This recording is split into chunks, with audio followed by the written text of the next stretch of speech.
생명의 하나님 아버지, 오늘도 우리가 주의 말씀 앞에 섰습니다. 전하는 자나 듣는 자가 한 성령으로 충만케 되게 하여 주시옵시고, 원수를 이기며 시험을 이기고 주 예수를 닮고 주 예수를 드러낼 줄 아는 우리 모두들이 다 되도록 도와주시옵소서.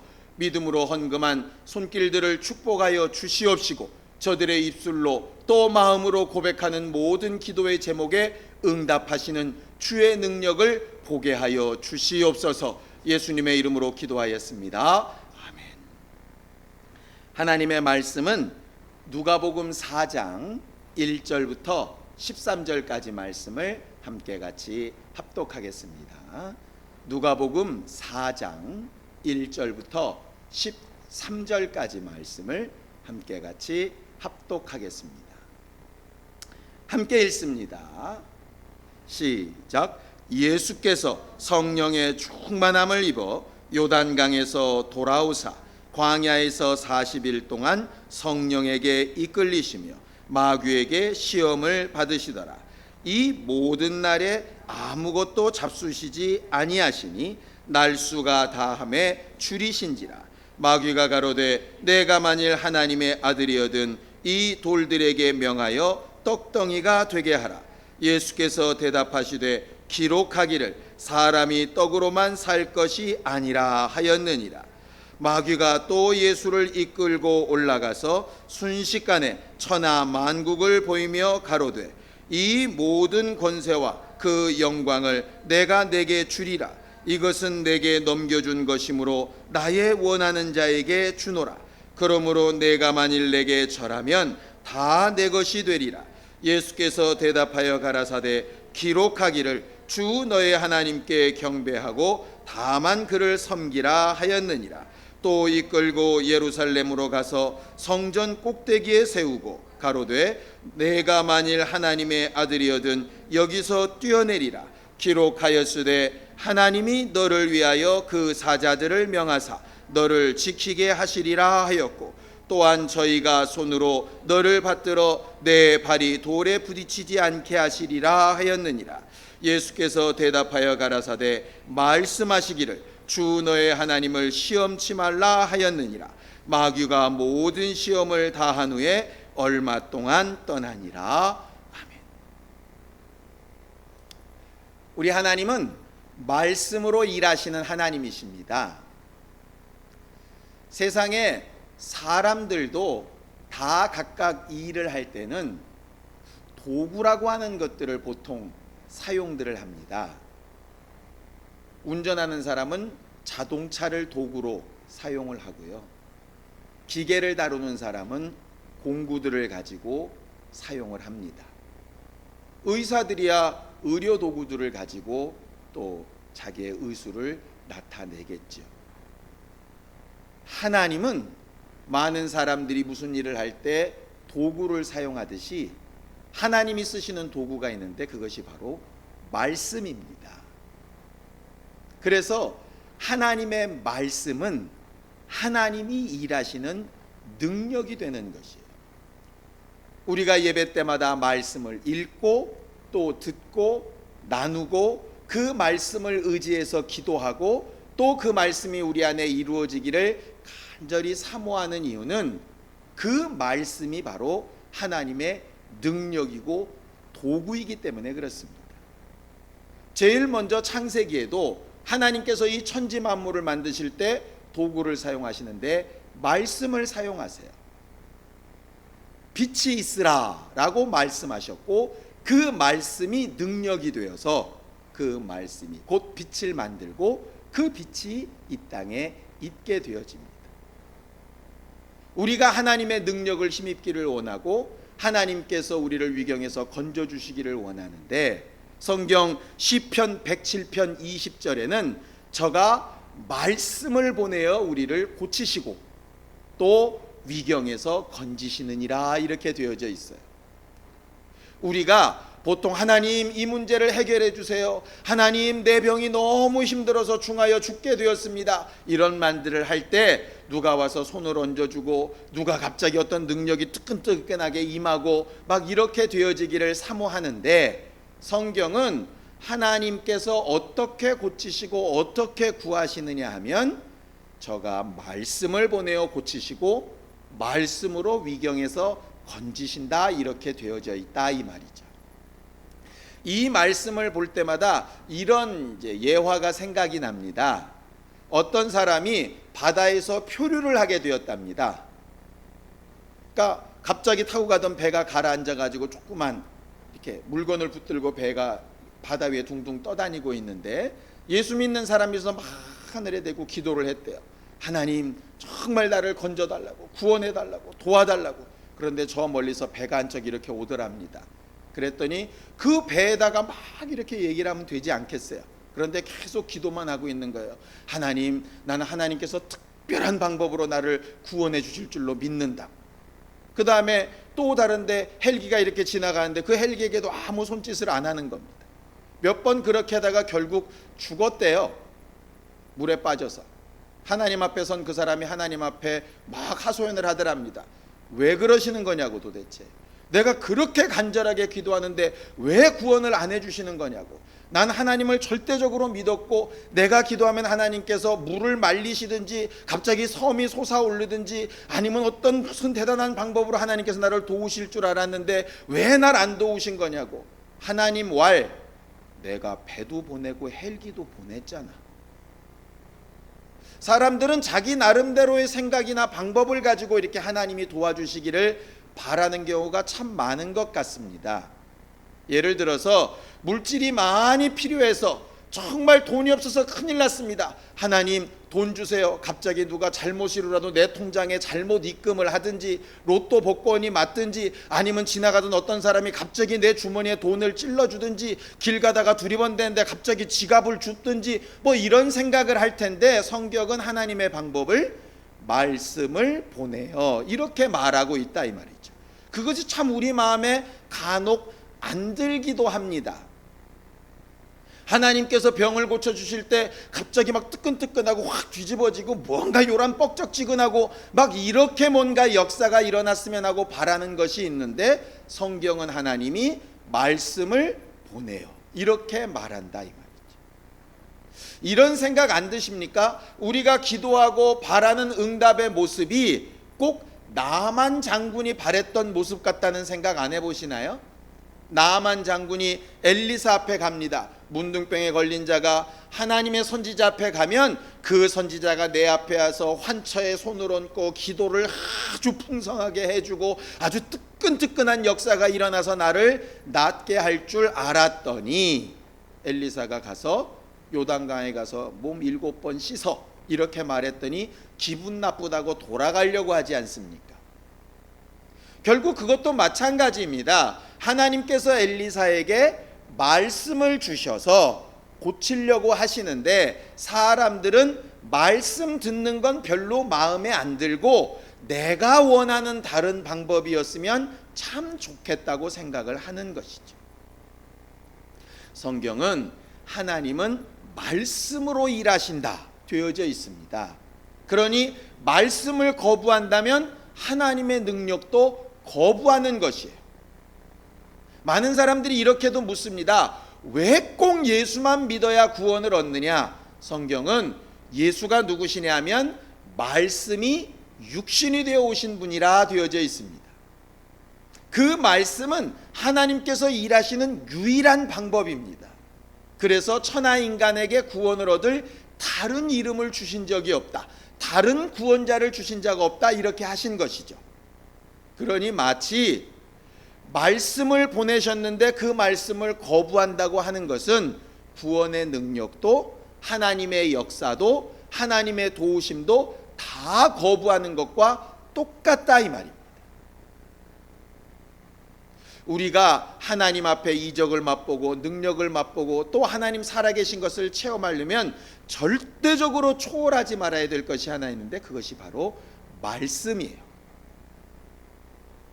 우리의 믿음은 곧 이 말씀을 믿고 의지하고 순종하려고 하는 것입니다. 저가 구원을 하실 때에도 말씀으로 구원을 하시죠. 자, 성경을 봅니다. 베드로전서 1장 23절입니다. 베드로전서 1장 23절입니다. 함께 읽습니다. 베드로전서 1장 23절 함께 읽겠습니다. 시작. 너희가 거듭난 것이 썩어질 씨로 된 것이 아니요 썩지 아니할 씨로 된 것이니 하나님의 살아있고 항상 있는 말씀으로 되었느니라. 이렇게 되어져 있습니다. 우리가 거듭나고 구원받은 것은 무엇 때문이냐? 살아있고 항상 있는 말씀 때문이라. 이렇게 되어져 있어요. 뒤집어 얘기하면 말씀을 초월하면 거듭남도 구원도 없다는 얘기죠. 맨 마지막 심판, 그 불로써 멸망시키시는 것도 결국 뭐로 하실까? 이왕 폈으니까 그 바로 뒷장 베드로 후서 3장 7절을 읽겠습니다. 베드로 후서 3장 7절입니다. 시작. 이제 하늘과 땅은 그 동일한 말씀으로 불사르기 위하여 간수하신 바 되어 경건치 아니한 사람들의 심판과 멸망의 날까지 보존하여 두신 것이라. 이렇게 되어 있습니다. 거기도 보면 뭐라고 되어 있느냐? 이 하늘과 땅은 언제까지 있느냐? 그 동일한 말씀으로 창조하셨대 쓰셨던 그 말씀, 노아의 홍수 때 멸망시켰던 그 말씀, 구원하신 그 말씀과 동일한 하나님의 말씀, 그 능력으로 불사르기 위하여 간수한 바 된 것이다. 이렇게 되어져 있습니다. 결국 태초에 천지를 창조하실 때도 말씀으로 일하신 하나님이 구약의 율법을 받은 자들에게도 말씀으로 가르치신 하나님이 신약의 말씀이 육신이 되어 오신 예수로 우리를 구원하신 그 하나님이 마지막 날 멸망과 심판도 말씀으로 하신다는 거예요. 그래놓고 봤더니 예수께서 이런 말씀하신 것 기억나지 않습니까? 마지막 심판 때에 나도 너희를 심판하지 않는데 뭐가 심판한다고요? 내가 너희에게 이른 그 말이 너희를 심판할 것이다. 이렇게 말씀하셨어요. 결국 창조부터 심판까지 그 중간에 있는 구원을 더불어서 다 하나님은 말씀으로 일하시는 분이라 하는 것이죠. 그래서 우리가 말씀을 잘 알려고 노력하는 것이고 말씀을 배워야 된다라고 말하는 겁니다. 우리의 믿음이 뭡니까? 결국 하나님의 말씀을 믿는 겁니다. 그 말씀이 사실이라고 믿는 것이고 실상이라고 믿는 거고 그 말씀대로 되어질 것이라고 믿는 겁니다. 예수께서 칭찬하셨던 믿음 기억나시나요? 한 백부장이 종이 많이 아파 죽게 되어졌을 때 예수를 찾아오지요. 예수께서 가서 고쳐주겠다고 하실 때 예수께 그 백부장이 한마디 합니다. 내가 당신이 내 집에 오시는 걸 감당치 못하겠으니까 말씀만 하십시오. 그렇게만 해도 될 줄로 내가 믿습니다. 그때 예수께서 가장 크게 칭찬하셨어요. 내가 이스라엘 중에서 이만한 믿음을 본 적이 없다. 결국 믿음 중에 최고봉이 뭐냐? 말씀을 믿는 것이라 이 말이에요. 베드로를 처음 부르셨을 때도 마찬가지죠. 내가 밤새도록 수고하였어도 얻은 것이 없지만 말씀을 의지하여 그물을 내리겠습니다. 이렇게 말한다 이 말이죠. 예수께서도 말씀하십니다. 나는 내 아버지께서 내게 이른 그 말씀대로 간다. 이렇게 말씀하시지 않더냐 이 말입니다. 믿음은 결국 말씀을 초월할 수 없고 그 말씀을 알고 순종하는 분량이 결국 믿음 있는 분량입니다. 많은 사람들이 저 사람은 믿음이 크다, 적다, 강하다, 약하다 많이들 말하는데 도대체 믿음이 크고 강하다는 게 과연 뭘까? 결국 하나님의 말씀이 그렇게 크게 들리고 강하게 다가오고 나를 지배하는 힘이 되면 결국 그것은 믿음이 크고 강한 사람입니다. 많이 안다는 뜻이 아닙니다. 말씀이 나를 움직이는 힘이 강하고 클 때 믿음이 크다, 강하다 이렇게 하는 것이죠. 많이 알아도 그 말씀이 자기를 움직이지 못하면 마치 바리새인이나 서기관들처럼 말씀은 굉장히 많이 알고 잘 알고 가르치기도 잘하는데 그 말씀이 자기들을 움직이지 못해서 예수 앞에 무릎 꿇게 못하고 그 예수의 이름이 하나님의 이름인 것을 알지도 못하고 굴복하지도 않고 그 이름을 사용하지도 못한다면 결국 믿음이 없는 것, 약한 것, 부족한 것 아니겠습니까? 결국 하나님의 말씀이 얼마나 살았고 운동력이 있게 내 안에서 움직이느냐가 결국 믿음을 판단하는 척도가 된다, 이 말이죠. 오늘 우리는 예수께서 마귀에게 시험을 받으시는 이야기를 봤습니다. 지난주와 함께 우리는 지난주에 예수께서 성령 가장 충만하실 때 마귀에게 시험을 받으셨다, 이렇게 말씀을 드렸습니다. 그 시험이라는 것이 세 가지 측면에서 볼 수 있다고도 말씀을 드렸지요. 혹시 기억을 못하실까 봐 복습을 잠깐 하겠습니다. 첫 번째는 죽이고 멸망시키고 하는 것처럼 마귀가 하는 시험, 유혹이라는 것이 있다라고 말씀을 드렸어요.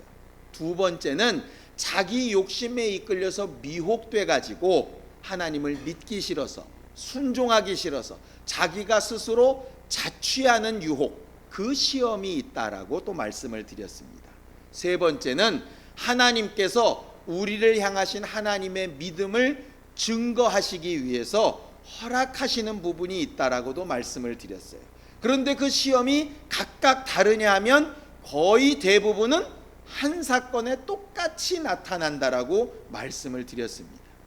똑같은 상황에서 우리가 욕심에 이끌려서 시험에 들 수도 있고, 욕심을 접고 하나님의 말씀 앞에 굴복해서 시험을 이길 수도 있습니다. 하나님의 기대에 합해서 테스트를 통과할 수도 있고, 하나님의 기대에 어긋나게 무너질 수도 있습니다.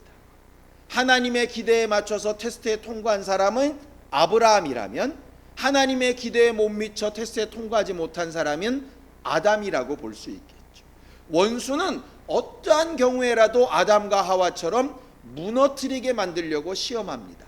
똑같은 상황에서 세 영적 존재가 딱 만나는 시점이 시험이라 하는 것이죠. 그런데 예수는 그 시험에서 아주 독보적으로 이겨내신 분이시라, 이 말이에요. 그래서 우리는 예수님처럼 시험을 이기려면 어떻게 해야 될까 하는 것을 좀 잘 배워보려고 하는 것입니다. 오늘은 그 두 번째 시간입니다. 지난주에는 예수는 그 시험이 단지 마귀로부터만 온 것이 아니라 성령의 이끌림을 받은 것이고 자기가 선택해야 되는 문제인 것을 잘 알고 이기셨어요. 두 번째로 예수께서 시험을 이기신 방법은 뭐냐 하면 말씀으로 이기셨습니다. 하나님의 가장 강력한 도구가 말씀인 것처럼 예수께서 시험을 이기신 가장 강력한 도구가 바로 말씀입니다. 그러니 우리도 시험에 이기기 위해서 가장 강력한 도구를 사용해야 되는데 그것이 바로 말씀이에요. 그러니 우리 안에서 가장 먼저 기도해야 될 것이 내 안에 말씀이 생각나고 말씀이 내 앞서고 말씀이 나를 지배하여 움직일 수 있도록 기도하는 것이 가장 중요합니다. 하나님의 무기 중에 가장 강력한 것이 말씀이라면 마귀가 가진 가장 강력한 무기가 뭘까요? 그게 죽음입니다. 소위 사망 권세라 하는 것 말입니다. 이 세상에 속한 많은 사람들이 무엇 때문에 마귀에게 굴복한다고 성경은 말을 하느냐? 죽기를 무서워하여 일생 마귀의 종된 자들이라, 이렇게 말합니다. 마귀가 말하는 제일 큰 능력은 죽음이에요. 너 죽여버린다, 이것이에요. 사람들이 뭐 때문에 두려워합니까? 돈 없으면 죽을까봐 두렵고, 아프면 죽을까봐 두렵고, 잠 못 자면 죽을까봐 두렵고, 집도 절도 없으면 또 떠돌아다니다가 죽을까봐 두렵고, 사람들이 나를 다 배척하면 외로워 죽을까봐 두렵고, 배 많이 부르면 배불러 터져 죽을까봐 두렵고, 다 죽을까봐 두려운 것이라, 이 말이죠. 원수가 우리에게 가져다주는 두려움의 궁극에는 뭐가 있냐면 죽을까봐 두려운 것이에요. 근데 말씀은 뭐라고 얘기하느냐? 일단 죽어야 부활이 있다라고 얘기를 하거든요. 그러니까 죽음은 과정이지 두려운 것이 아닌데, 원수는 마치 그것이 결과고 끝인 것처럼 두렵게 만든다 하는 것이죠. 그러니까 오늘 마귀가 예수께도 똑같이 얘기를 하는 겁니다. 예수께서 40일이나 금식을 하셨습니다. 우리말로 표현하자면 배고파 죽게 되었을 때입니다. 예수님한테 무슨 그렇게 경망스러운 표현을 쓰냐? 아니요, 예수께서 직접 하셨어요. 마지막 겟세마네 동산 기도하실 때는 내 마음이 심히 고민하여 죽게 되었으니, 이렇게 쓰셨어요. 그러니까 이때도 아마 야, 진짜 배고파 죽겠다, 이렇게 얘기하실 만한 때라 이 말이죠. 그러니 사단이 와서 얘기하는 겁니다. 그런 식으로 계속 안 먹으면 너 죽어. 너 그렇게 살다 죽어. 우리도 그런 얘기 하지 않습니까? 야, 세상에 돈부터 먼저 벌어놔야지, 그렇게 기도만 하고 있다가 너 죽어. 예수도 좋지만 너 할 것도 하고 살아야지, 너 그러다 죽어. 의사 말 들어야 돼. 너 그런 식으로 계속 그렇게 하나님 의지한다고 그렇게 하는 거 너무 문제 있는 거다, 너 그러다 죽어. 원수는 계속해서 맨 마지막 말이 너 그러다 죽어요. 배고파 죽게 되신 예수 앞에 와서 네가 안 죽을 수 있는 방법이 하나 있다. 이 돌멩이를 명해서 떡 만들어 먹어라. 너 하나님의 아들이니까 할 수 있잖냐. 이건 마치 예수가 하나님의 아들이신 것을 인정하는 듯 하면서 결국 그 말대로 하면 누구의 말을 들은 것처럼 되냐면 마귀의 말을 듣고 한 것처럼 되어지거든요. 원수는 어떻게 해서든지 간에 예수를 사람의 모습으로, 또 마귀에게 속한 죽기를 두려워하는 자의 모습으로 끌고 가기 위해서 가장 적나라한 것을 이렇게 이야기합니다. 우리들이 보통 기도하면서 괴로워하고 힘들어하는 게 다들 여기에 속한 문제 아니겠습니까? 요한 1서에 보면 사람의 정욕을 세 가지로 얘기하죠. 세 가지 얘기할 때 첫 번째 정욕이 뭐냐면 바로 육신의 정욕입니다. 육신의 정욕이 뭐냐면 결국 살고 싶어하는 본능이라는 뜻이에요. 살고 싶어하는 본능. 먹을 걸 보면 본능적으로 입에서 침이 고이고 먹고 싶어하는 본능 말입니다. 하와가 속았던 것도 첫 번째가 그것이죠. 먹음직했다. 결국 이것이었거든요. 하나님께서 우리에게 말씀하시는 것은 뭐냐면 육체는 살기 위해서 당연히 먹어야 된다. 그러니 에덴 동산에서는 모든 나무의 실과를 먹어라. 그런데 네 영이 살기 위해서는 말씀을 들어야 된다. 이렇게 말씀하셔서 선악을 알게 한 나무 실과를 따먹지 말라고 말씀하신 것 아닙니까? 말이 앞뒤가 다른 것 같지 않습니까? 네 육체가 살기 위해서는 모든 동산 나무의 실과를 다 따먹어야 네가 산다. 그런데 영이 살기 위해서는 이것만큼은 안 먹어야 산다. 이렇게 말씀하시는 것이라. 결국 우리가 신앙생활 잘하기 위해서 이 두 가지를 잘 비교해 볼 줄 알아야 됩니다. 내 육체를 위해서 과연 뭐 해야 살까? 당연히 돈 벌러 나가야 삽니다.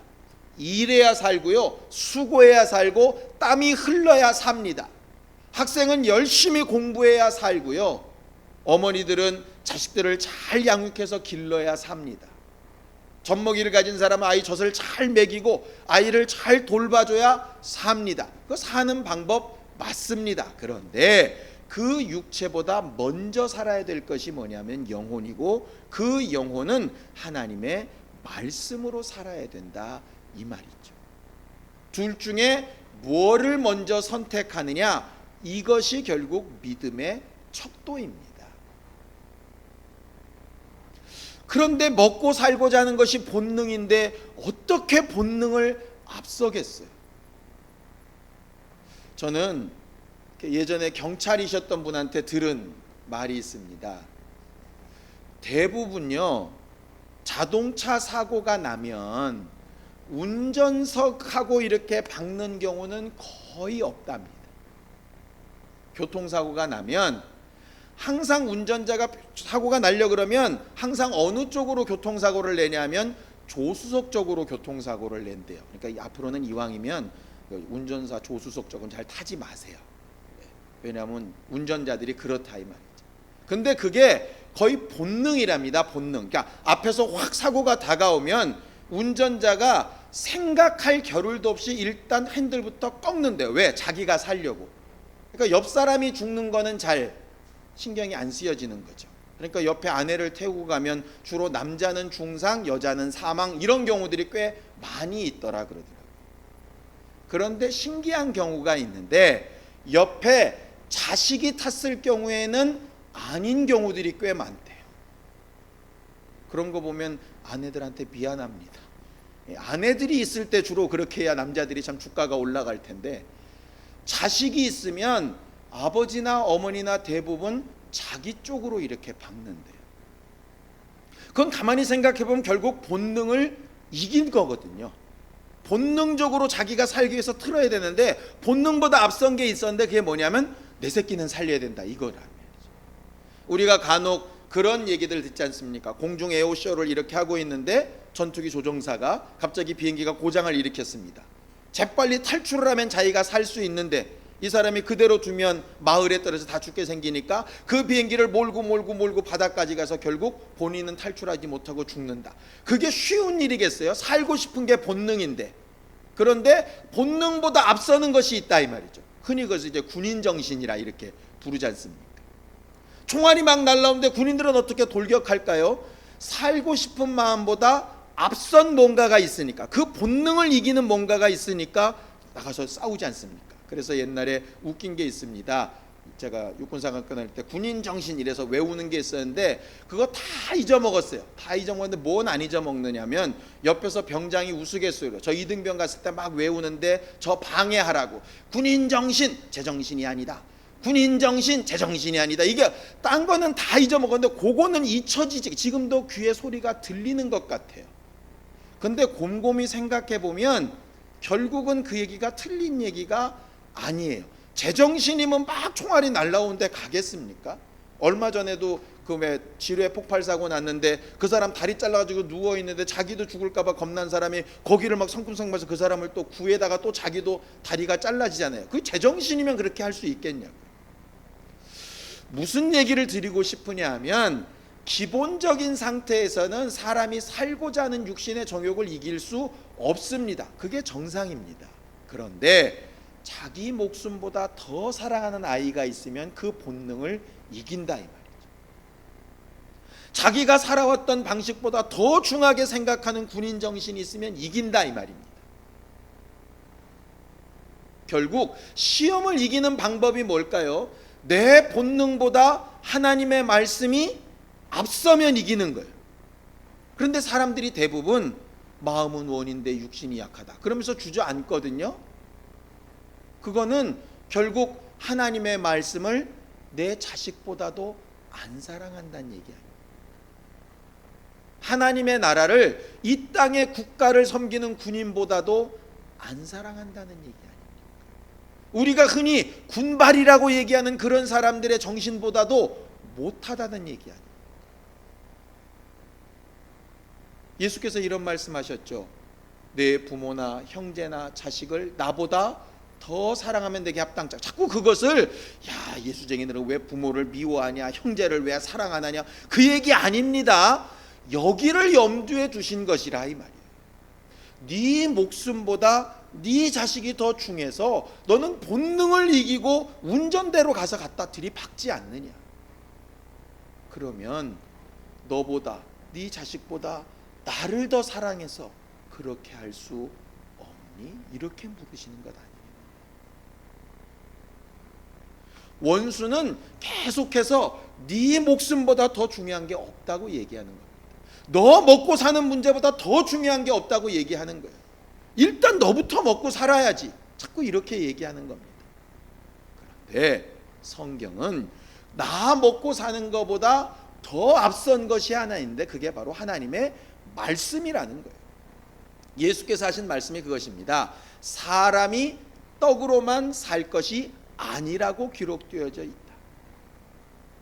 이 얘기는 뭐냐면 떡으로도 살아야 되는 건 맞다. 육신은 그게 맞는데 그것보다 앞선 게 하나 있다. 그 앞선 게 없다면 난 당연히 떡 만들어 먹을 거다. 그런데 그 떡 만들어 먹는 일보다 앞선 게 뭐냐면 하나님의 말씀이다. 하나님의 말씀이 내게 돌로 떡 만들어 먹으라 하셨다면 난 얼마든지 떡 만들어 먹을 거다. 그런데 지금 내게 들리는 말씀은 주의 말씀이 아니라 네 말이기 때문에 나는 네 말을 듣고서 움직이지는 않겠다 이 말이에요. 왜냐? 금식을 명하신 이가 누굽니까? 우리가 4장 1절에 읽은 것처럼 성령에 이끌려 금식하러 나가셨다 이랬어요. 그러니까는 먹지 말라 하신 이가 지금 누구냐면 하나님이세요. 하나님이 먹지 말라 하셨으니 누가 먹으라고 해야 될까요? 하나님이 먹으라 하셔야죠. 그런데 마귀 가서 먹으라 하거든요. 그래서 안 하시겠다는 겁니다. 능력이 없어서도 아니고 배가 안 고파서도 아닙니다. 그는 우리와 한결같이 우리의 모든 연약함을 채울하신 분이고 또 우리처럼 한결같이 시험을 받으신 분이라 그랬어요. 그런데 그는 죄는 없으신 분이라 그랬습니다. 죄가 뭡니까? 말씀을 따라가지 않고 본능대로 사는 것. 사람이 짐승보다 나은 이유는 본능을 이기는 힘이 있기 때문이지요. 저희 일하는 데에도 이렇게 강아지가 한 마리 있습니다. 동네 숙해들이 한 마리씩 건드립니다. 개들은 그런 거 가지고 뭐라고 안 합니다. 왜? 그건 짐승이니까. 본능이 시키고 발정나면 상관없습니다. 그런데 사람은 이겨야 사람이잖아요. 똑같습니다. 육체가 살기 위해서, 정말 내가 먹고 살기 위해서, 내 육체의 필요를 위해서 해야 될 거 없다는 거 아닙니까? 당연히 필요합니다. 그런데 그거를 초월하여 이기는 단 한 가지 능력이 필요한데 그것이 바로 말씀이에요. 반대도 마찬가지죠. 살기 위해서 안 하고 싶고 싫고 그만하고 싶고 하지만 말씀이 그렇게 되어 있다면 해야 되는 것이라. 그래 놓고 봤더니 예수께서 말씀하시며 사용하셨던 그 기록된 말씀, 사람이 떡으로만 살 것이 아니라 했던 말씀이 어떤 말씀인가 봤더니 신명기에 있는 말씀이더라고요. 자, 신명기 8장을 좀 보겠습니다. 신명기 8장입니다. 신명기 8장 3절입니다. 함께 읽습니다. 신명기 8장 3절입니다. 함께 읽지요. 시작. 너를 낮추시며 너로 줄이게 하시며 또 너로 알지 못하며 내 열조도 알지 못하던 만나를 내게 먹이신 것은 사람이 떡으로만 사는 것이 아니요 여호와의 입에서 나오는 모든 말씀으로 사는 줄을 너로 알게 하려 하심이니라 이랬습니다. 사람들이 이걸 자꾸 잘못 읽어가지고요, 만나 주신 이유는 이렇게 자꾸 읽더라고요. 거기 보면 하나님께서 이스라엘 백성을 아주 낮추신 이유도, 배고파서 줄이게 하신 이유도, 또 만나를 먹게 하신 이유도, 이 세 가지 모든 이유가 무엇 때문이냐? 하나님의 말씀으로 살아야 되는 존재라는 것을 알게 하기 위함이다. 이렇게 돼 있어요. 우리는요, 하나님께서 만나를 주실 때의 사건들을 가만히 보면 뭐가 중요한가를 좀 잘 알 수가 있습니다. 자, 출애굽기를 좀 보죠. 16장 4절입니다. 출애굽기 16장 4절입니다. 함께 읽겠습니다. 출애굽기 16장 4절 시작. 때에 여호와께서 모세에게 이르시되 보라, 내가 너희를 위하여 하늘에서 양식을 비같이 내리리니 백성이 나가서 일용할 것을 날마다 거둘 것이라. 이같이 하여 그들이 나의 율법을 준행하나 아니하나 내가 시험하리라. 이렇게 되어 있습니다. 만나 사건을 얘기할 때 예전에 어떤 분이 이런 질문을 저한테 한 적이 있었습니다. 참 좋은 질문이었다고 생각이 들어요. 그 뒤로도 성경을 가르칠 때 많이 사용을 합니다. 뭐라고 얘기하느냐 하면, 하나님이 능력으로 그냥 각각 집에 있는 만나 항아리에 만나가 채워지게 못하셨을까요? 이렇게 물었더라. 저는 할 수 있었다고 대답했습니다. 뭘 근거로 알 수 있느냐? 엘리사 사건을 보면 알 수 있어요. 기억나시나요? 엘리사가 과부의 집에 갔습니다. 과부가 정말 남편이 빚져서 아이들이 노예로 팔려가게 생겼으니까 막 고민하게 됐죠.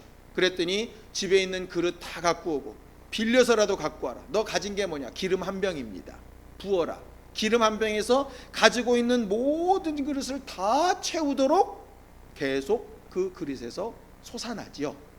그런 걸 보면 하나님께서 만나 항아리에 아침에 뚜껑 열면 채워져 있고 뚜껑 열면 채워져 있고 분명히 그렇게 하실 수 있었어요. 왜? 아니, 하늘에서 비처럼 양식을 내리실 수 있는 분이 그거 못 하시겠어요? 그런데 무슨 도대체 놀부심보라서 꼭 새벽에 나가라, 이슬 맺히기 전에 나가라, 나가면 꼭 한 오멜씩만 거둬라, 그 다음에 이슬 맺힌 다음에는 다 사그라질 거다, 많이 거둬도 썩어버릴 거다, 모자라도 모자라게 거둬도 부족함이 없을 거다, 그런데 6일째는 두 틀치를 거둬라, 7일째는 나가면 없을 거다. 왜 이렇게 사람을 복잡하게 만드냐 이 말이야. 야, 단순하게 할게. 뚜껑 열어, 항아리에 있는 거 꺼내 먹어. 얼마나 단순해. 그런데 이걸 왜 그렇게 복잡하게 만들었을까? 하나님의 관심은 저들이 지금 먹고 사는 거에 관심이 있으신 게 아니라고 분명히 얘기하죠. 내가 그렇게 하는 이유는 먹고 사는 문제보다 더 중요한 거, 저들이 내 율법을 준행하나 준행하지 아니하나 시험하려 함이라 그렇게 되어 있어요. 백성들은 뭐가 중요하냐? 만나 먹는 게 중요합니다. 그런데 하나님은 만나 먹는 게 하나도 안 중요하다 이 말이에요. 이거 말을 바꿔볼까요?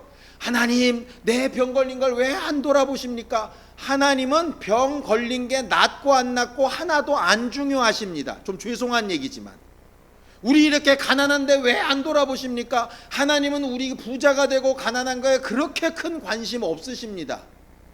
뭐에 관심이 있으시냐? 부자가 되든 안 되든 간에 하나님의 말씀대로 준행하나 안 하나를 보고 싶어 하시는 거예요. 건강하고 건강하지 않고 간에 하나님의 말씀을 준행하나 안 하나를 보고 싶은 거예요. 이것이 하나님과 우리 사이에 가장 틀린 시각이에요. 그러니 예수께 와서 사람들이 얘기하죠. 예수를 막 쫓아다니는 사람들이 많아집니다. 왜 많아진다고 되어 있냐면 병 낫고 먹을 게 많아지니까. 예수께서 거기에 관심도 안 가지십니다. 분명히 오병이어의 이적도 일으키시고 칠병이의 이적도 일으키시고 죽은 자도 살리고 병자도 고치십니다. 그런데 예수는 병 고치는 분 아닙니다. 먹는 거 먹이시는 분 아닙니다. 그것도 하시기는 하시는데 왜 하시느냐? 말씀을 듣고 순종하게 하기 위해서 도구로 하시는 것이지 그게 목적이 아니라 이 말이에요. 그런데 사람들은 그걸 목적으로 따지더라고요. 그러니까 육체로 먹을 것이 없어도 말씀을 준행하는 게 하나님의 능력인데, 그것이 시험을 이기는 능력인데, 원수는 말씀을 따르고 순종하는 것을 도구로 삼아서 내 소원을 이루는 걸 결과로 말하더라 이 말이에요. 하나님은 육신의 정욕의 부분을 채우는 걸 도구로 삼아서 결국은 하나님의 말씀에 순종하는 걸 결과로 잡으려고 하시는데, 우리는 말씀을 도구로 삼아서 우리의 소원을 이루는 걸 결과로 삼으려고 하더라고요. 그것을 성경은 뭐라고 얘기하느냐? 경건을 이익의 재료로 삼는 자들이라 이렇게 말합니다. 원수는 자꾸 그 순서를 바꾸려고 합니다. 일단 먹고 살아야지, 일단 이것부터 해야지 말하는데, 우리가 원수를 이기는 유일한 정말 강력한 무기는 나는 하나님의 말씀으로 사는 사람이라고, 내 본능을 초월하여 주의 말씀을 더 사랑하는 사람이라고, 내게는 하나님의 나라를 지켜 승리하게 해야 될 군인 정신이 있는 사람이라고 고백하고 말해야 되는 것이 우리의 믿음이고, 그것이 시험을 이기는 능력이라 이 말입니다. 거기에 하나님께서 이 모든 것을 더해 주시겠다고 말씀하는 거예요. 예수께서 이렇게 굶으셨다고 굶어 죽으셨나요? 아니요. 그 뒤로도 계속 내게는 먹을 양식이 있다 하심으로 실제로 사람들이 공교해서 먹을 양식도 있었지만, 내 양식은 내 아버지의 명령을 지키는 것이라고 분명히 말씀하셔서 자기가 영의 양식으로 살고 있는 하나님의 아들인 것을 잘 증거해 내신 것이 바로 예수시라 이 말이죠.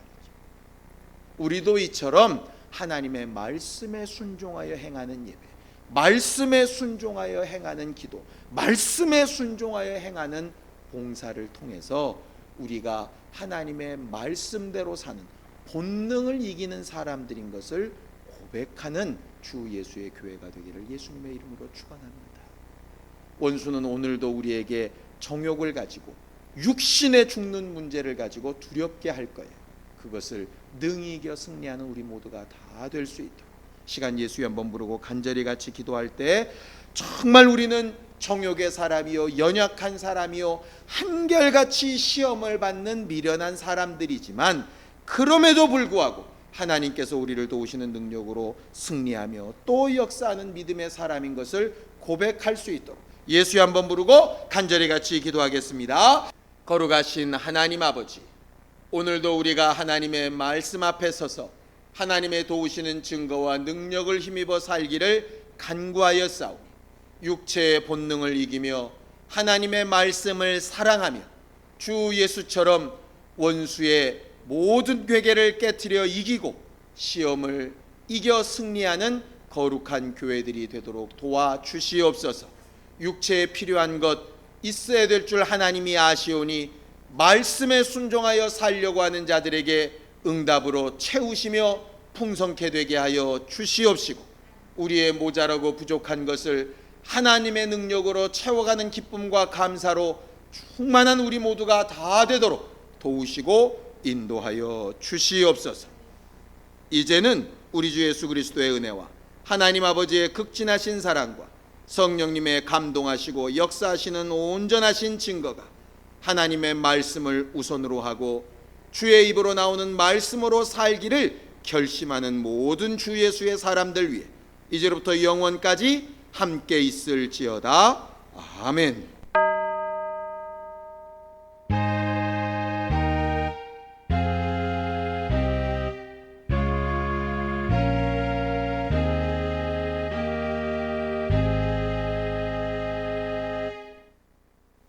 우리 예배 받으신 하나님 앞에 감사하는 박수 끝내겠습니다. 수고하셨습니다. 감사합니다.